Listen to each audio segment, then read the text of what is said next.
پاکستان میں دہشت گرد گروہوں کے حوالے سے پالیسیز ہر 5 سال بعد تبدیل ہو جاتی ہیں۔ ماضی میں کئی دفعے ہم نے ان کے ساتھ پیس ڈیلز کی، لیکن ان کا کیا نتیجہ نکلا اس کا ایک جائزہ لیتے ہیں۔ میں ہوں مبشر بخاری۔ جب تحریک طالبان پاکستان نہیں تھی اس وقت بھی کچھ گروہ جو ہیں، اور خصوصی طور پہ جنوبی وزیرستان میں کچھ گروہ کھڑے ہوئے جنہوں نے وہاں پہ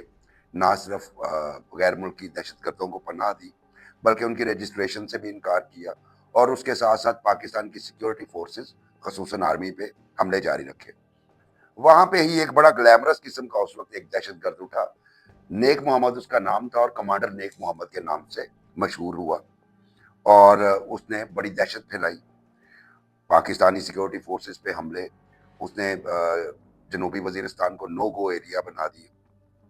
اور آخر کار 2004 میں ان کے ساتھ ایک پیس ڈیل ہوئی جسے شکئی پیس ڈیل یا معاہدہ شکئی کے نام سے جانا جاتا ہے، اور شکئی جو ہے جنوبی وزیرستان کا ایک تحصیل ہے، اور بڑی مشہوری ہوئی جی ہم نے ڈیل کر لی ہے۔ اس میں جو شرائط تھی وہ یہ تھی کہ ایک تو وہ جتنے اس کے اپنے ملیٹنٹس ہیں انہیں رجسٹر کرے گا پاکستان حکومت کے ساتھ، دوسرا یہ کہ ان میں جتنے فورن ملیٹنٹس ہیں یعنی غیر ملکی جنگجو جنہیں ہم اس وقت بولتے تھے، تو ان کو بھی رجسٹر کرے گا اور انہیں پناہ نہیں دے گا۔ اچھا، جو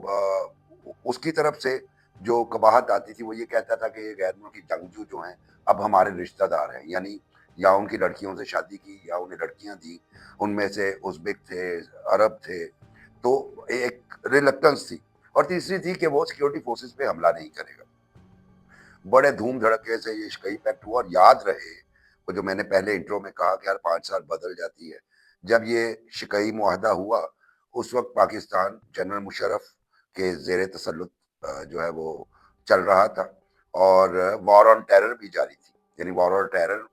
آن ٹیرر میں ہم نے ایک دہشت گرد نیٹ ورک سے جو ہے وہ ایک پیس ڈیل کر لی۔ اس کا نتیجہ کیا نکلا؟ اس کا نتیجہ یہ نکلا کہ چند دن بعد ہی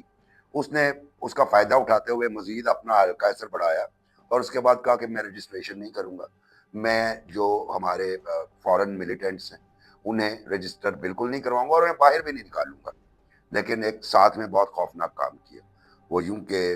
10 جوان پاکستان آرمی کے انہیں اس نے اغوا کیا اور ان کو شہید کر دیا، جس کے بعد پاکستان آرمی حرکت میں آئی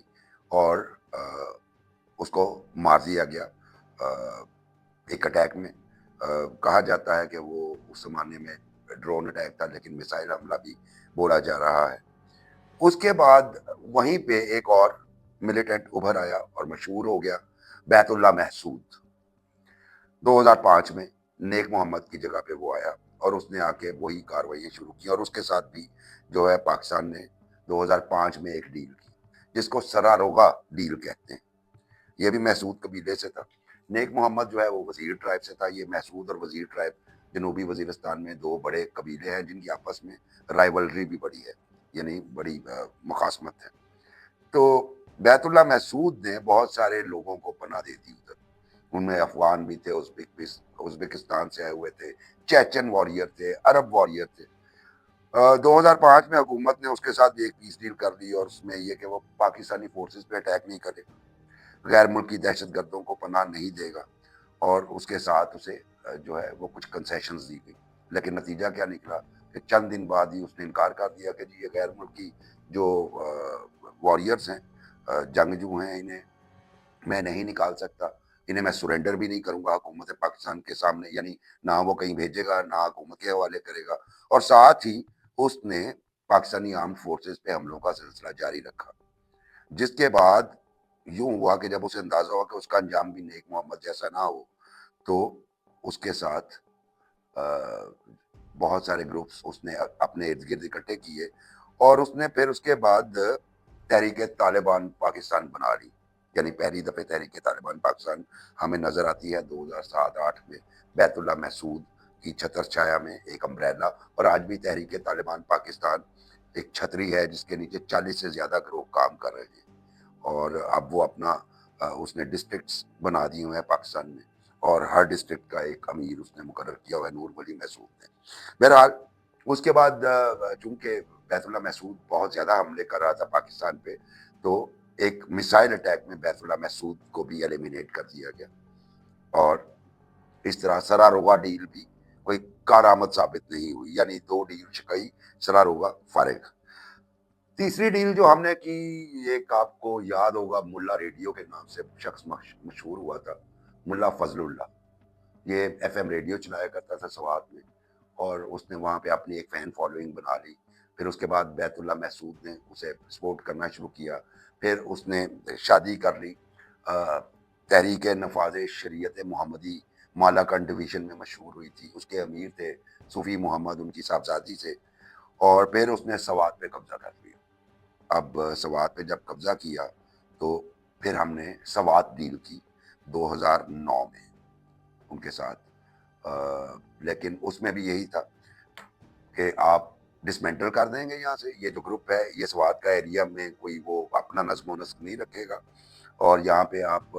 جہادیوں کو 200 جہادی کہلاتے تھے، یا جنگجوؤں کو یا دہشت گردوں کو پناہ نہیں دیں گے، اور آپ گورننس اپنی نہیں کریں گے۔ جواب میں حکومت نے یہ کہا جی مالاکنڈ ڈویژن میں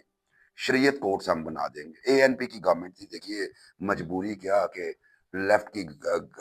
گورنمنٹ اور فیڈرل گورنمنٹ، پاکستان پیپلز پارٹی، دونوں لیفٹسٹ پارٹیز، لیکن مجبوری میں سوات ڈیل کرنا پڑی، اور اس کے نتیجے میں جو ہے وہ سوچا گیا کہ سوات میں امن ہو جائے گا، لیکن کیا ہوا، وہ ڈیل کے بعد فضل اللہ نے کہا نہیں، یہ تو علاقہ ہی بڑا چھوٹا ہے،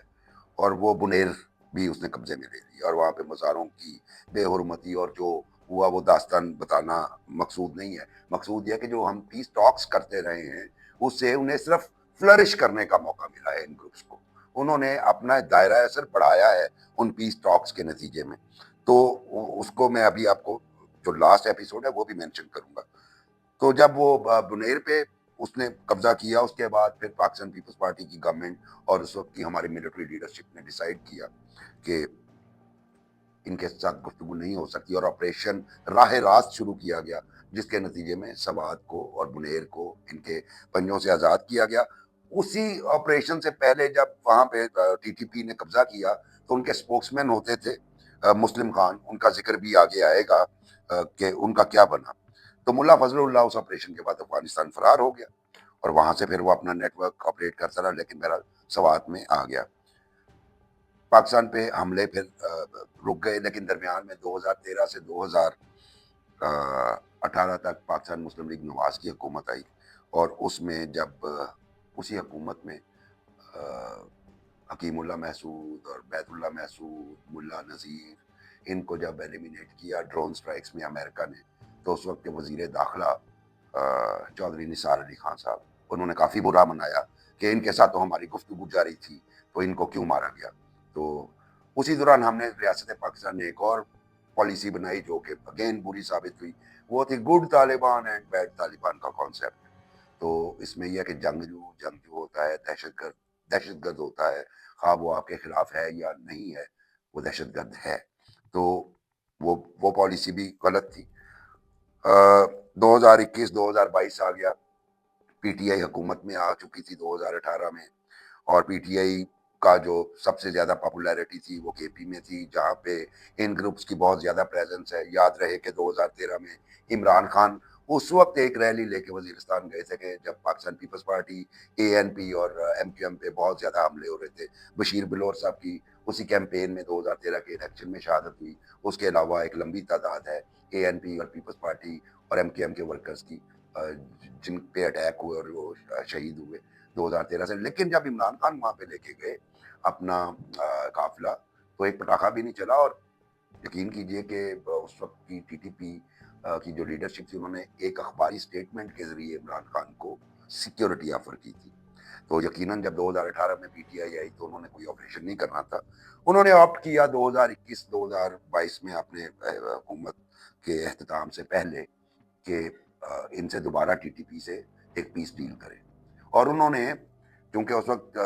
D G I S I تھے فیض حمید، اور افغان طالبان کے ساتھ بڑے اچھے ان کے مراسم تھے، تو انہوں نے ان کو گارنٹر کے طور پہ بیچ میں ڈالا، اور افغان طالبان نے ڈیمانڈ کی کہ آپ نا ایک سی بی ایم یعنی اعتماد بحالی کے لیے جو اقدامات کیے جاتے ہیں، کانفیڈنس بلڈنگ میجر، اس کے تحت ان کے کچھ لوگ رہا کریں. تو بہت سارے لوگ رہا کیے، لیکن کہا جاتا ہے کہ 100 کے قریب جو ہے وہ ان میں اہم کمانڈر تھے طالبان کے، ٹی ٹی پی کے، جن میں مسلم خان، جن کا میں نے کہا سوات کے طالبان کے اسپوکس مین تھے اور بڑا میڈیا پہ اس وقت وہ آتے رہے، اور ایک محمود خان، وہ بھی ٹی ٹی پی کے ایک اہم رکن تھے، اور اس کے علاوہ بہت سارے لوگ جو ہیں وہ رہا کیے. اور بہت سارے لوگوں کو رہا کرنے کے بعد کچھ جو افغانستان چلے گئے تھے، 4,000 کے قریب لوگ، 4,000 نہیں سوری 40,000 کے قریب کی تعداد بتائی جاتی ہے، انہیں واپس لا کے وہاں پہ سیٹل کیا گیا، جس کے بعد ایک نہ رکنے والا دہشت گردی کا سلسلہ جاری ہوا کیا کہ ہم نے ڈیل کی، افغان طالبان کو گارنٹر بنایا، اور جو ہم بندے واپس لا کے ہم نے ریہیبلیٹیٹ کیے ادھر، انہوں نے اپنی وہاں پہ پوزیشنز مضبوط کرتے ہوئے، چونکہ افرادی قوت انہیں حاصل ہو گئی تھی. اور آج نتیجہ جو D G I S P R نے بتایا کہ کتنے حملے ہوئے ہیں دہشت گردی کے، وہ 2,500 سے زائد حملے 2025 میں ہوئے. تو اب پھر پی ٹی آئی یہی بات کر رہی ہے جی، گفتگو کی جائے. نوجوان وزیر اعلیٰ ہیں جو کے پی کے ہیں، سہیل آفریدی، ان کے لیڈر بھی یہی کہتے ہیں گفتگو کی جائے، اور اب وہ بھی یہی کہہ رہے ہیں. لیکن بہرحال خوشائن بات ہے کہ ریاست پاکستان کو ماضی میں جو ان کی پالیسی مسٹیکس تھیں ان کا اندازہ ہو گیا، اور ان کا یہ فتنہ تو خارج ہے، اور ان کا اب مزید اعتبار نہیں کیا جا سکتا، اور ان کے خلاف یوز آف فورس ہی واحد حل ہے. اور یہی بات کا ادراک جو ہے پی ٹی آئی کو بھی ہونا چاہیے. لیکن غالباً وہاں پہ فیئرز بھی ہیں کچھ کے جی بالکل اسٹرانگ ہولڈ ہے کے پی، اور لیکن انہیں یہ یاد رکھنا چاہیے کہ وہ اس آپریشن کو سپورٹ کرے نہ کریں، وہ جوں ڈیلے کریں گے اتنا ہی ان کا اثر بڑھتا جائے گا. اس لیے انہیں اس پہ تھوڑا سا غور کرنا چاہیے. یہ ایک بریف سی ہسٹری تھی پیس ڈیلز کے حوالے سے، اور اس میں یقیناً اب ہم امید کریں گے کہ اب اگلے 5 سال میں یہ پالیسی نہیں تبدیل ہوگی، اور دہشت گرد کو دہشت گرد کی طرح ہی ٹریٹ کیا جائے گا، تاکہ ملک میں امن قائم ہو سکے. یہ پروگرام اگر آپ کو پسند آیا ہو تو سبسکرائب کیجئے، لائک کیجئے اور شیئر کیجئے. اگلے پروگرام تک کے لیے مجھے اجازت دیجیے. اللہ حافظ.